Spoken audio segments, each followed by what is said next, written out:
Assalamualaikum warahmatullahi wabarakatuh. Nama saya Ridwan Ramadan, NIM 2019 20016, kelas G semester 3.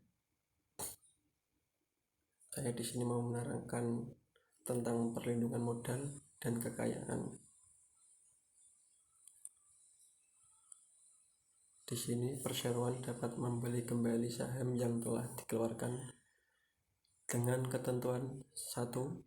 Pembelian kembali saham tersebut tidak menyebabkan kekayaan bersih perseroan lebih kecil dari jumlah modal yang ditempatkan ditambah cadangan wajib yang telah disisihkan.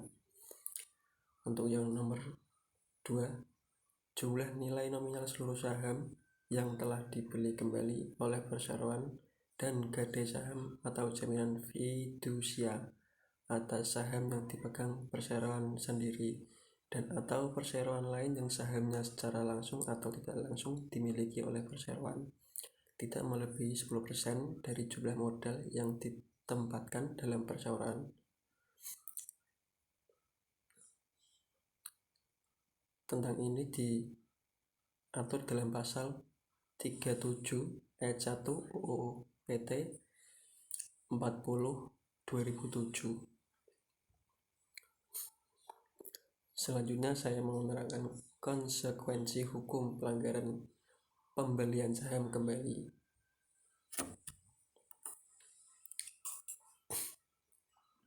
Pembelian kembali saham baik secara langsung atau tidak langsung yang bertentangan dengan pasal 37 ayat 1 batal karena hukum dan pembayaran yang telah diterima oleh PS harus dikembalikan kepada perseroan dan perseroan wajib mengembalikan saham yang telah dibeli tersebut kepada PS.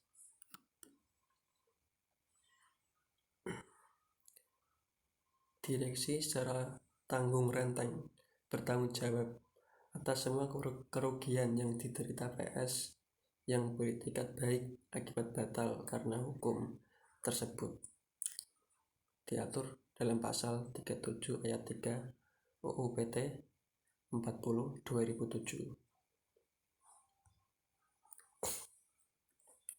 Yang ketiga, saham yang dibeli kembali perseroan hanya boleh dikuasai perseroan paling lama 3 tahun. Ini diatur dalam pasal 37 ayat 4. Selanjutnya, pembelian kembali saham atau pengalihannya lebih lanjut hanya boleh dilakukan berdasarkan persetujuan PS, kecuali ditentukan lain dari perundang-undangan di bidang pasar modal.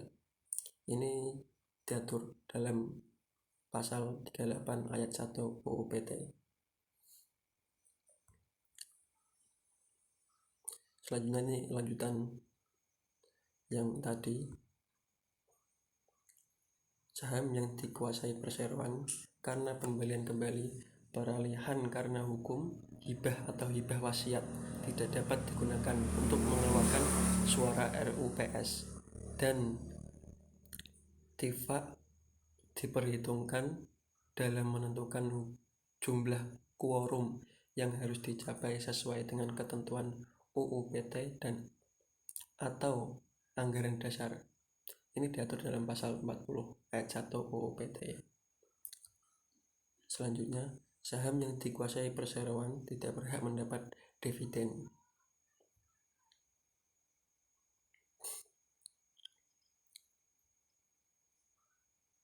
Dan ini penambahan modal pasal 41 sampai 43 UU PT. Penambahan modal perseroan dilakukan berdasarkan persetujuan RUPS.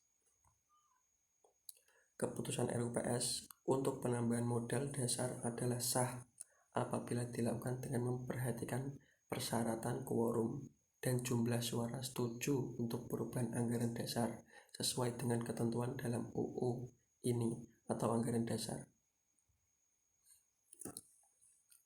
Keputusan RUPS untuk penambahan modal ditempatkan dan setor dalam batas modal dasar adalah sah apabila dilakukan dengan quorum kehadiran lebih dari setengah bagian dari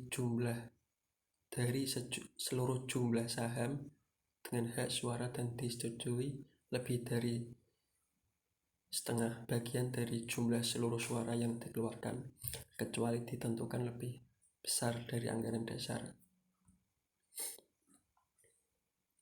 Selanjutnya, lanjutan yang tadi, penambahan modal wajib diberitahukan kepada menteri untuk dicatat dalam daftar perseroan.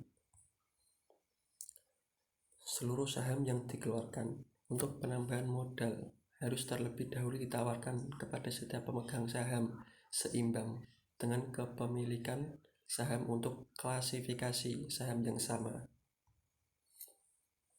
Selanjutnya, dalam hal saham yang akan dikeluarkan untuk penambahan modal merupakan saham yang klasifikasinya belum pernah dikeluarkan, berhak membeli terlebih dahulu adalah seluruh pemegang saham sesuai dengan perimbangan jumlah saham yang dimilikinya. Untuk selanjutnya ini bahas pertanggungjawaban pribadi pemegang saham. Ini diatur dalam pasal 3 UU PT 40 tahun 2007. Pemegang saham perseroan tidak bertanggung jawab secara pribadi atas perikatan yang dibuat atas nama perseroan dan tidak bertanggung jawab atas kerugian perseroan dari saham yang dimiliki. Ketentuan tersebut di atas tidak berlaku apabila 1.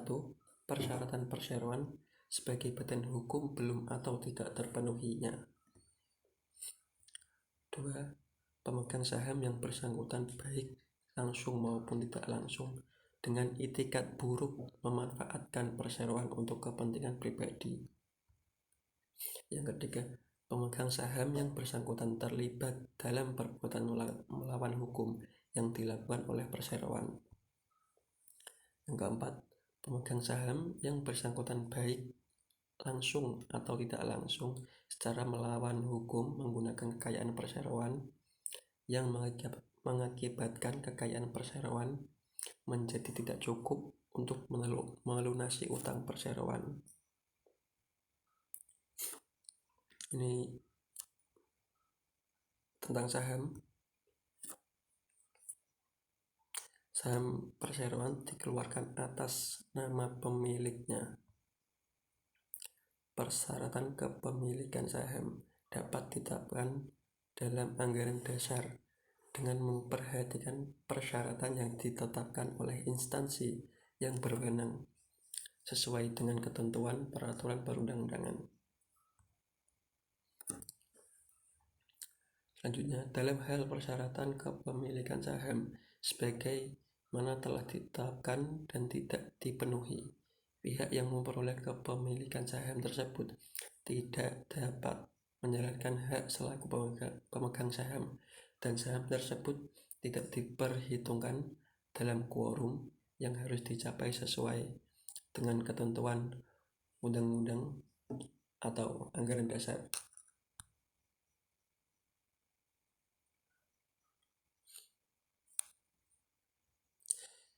Cukup sekian. Terima kasih. Saya